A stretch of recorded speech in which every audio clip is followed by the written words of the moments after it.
Hello gardening friends. You get to see Hi, my Carissa. face today.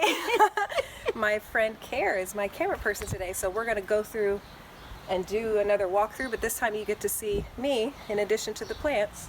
And we're going to start over here in this very messy looking corner with composting. I know a lot of people have questions about compost and how to do the mixture and what to put in it. It's very simple. You just want to make sure it doesn't get too wet or too dry. It should feel like wrung out laundry.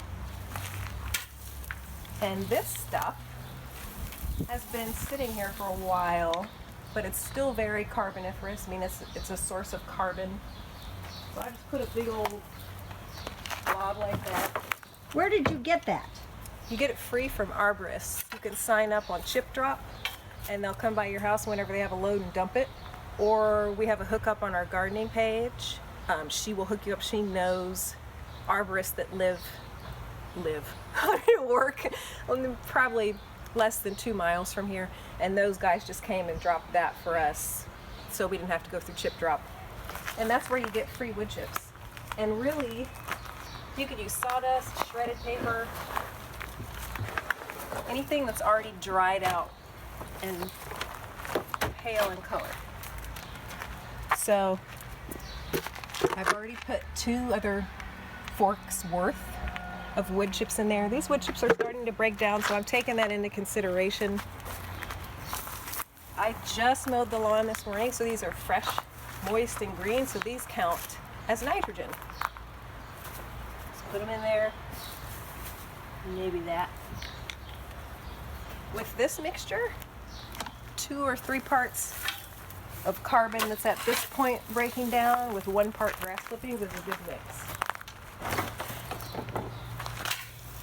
And then do you put your like food scraps on top of that every day, or? You can. This particular composter, I like to do what's called hot composting. And with that method, you fill it totally up to its capacity, which with this thing it's about 2/3 full. And you close it and you don't put anything else in there. If you want to do kitchen scraps, right over there you'll see that huge 40 bushel composter. That's where I put all my kitchen scraps, all of the yard waste, pretty much any green trash goes in that thing because it's huge. It can take it. I've never overloaded it. And then I just turn it every day and keep it working, and it's very slow, and at the end of the season there's some compost, but it's really more of a trash can. Okay. So you don't add your grass clippings or your dry material over here to your food one? No, we'll see as we go through the garden tour today, I either put them directly in the beds, the grass clippings, or in this composter. Okay. And the mix doesn't have to be perfect. You just don't want it to be too much green stuff, because then it gets stinky and slimy and it goes anaerobic and it smells like something died. It's just bad. Yeah. That's kind of been my experience. That's what you have with composting. Yeah. This one tends to stay wet, so I'm going to be careful about how much water I add to this. Push it in there.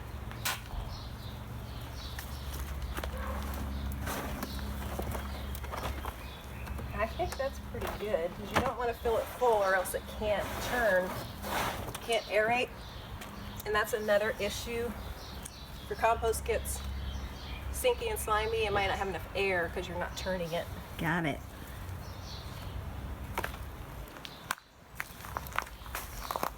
So just enough grass with nitrogen to get it cooking, not to make it slimy. Joel's got his some project going over here. Then you turn it.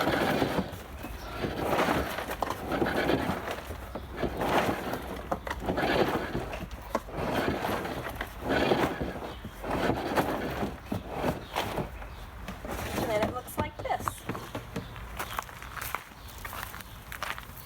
Green and brown living together in harmony. Together.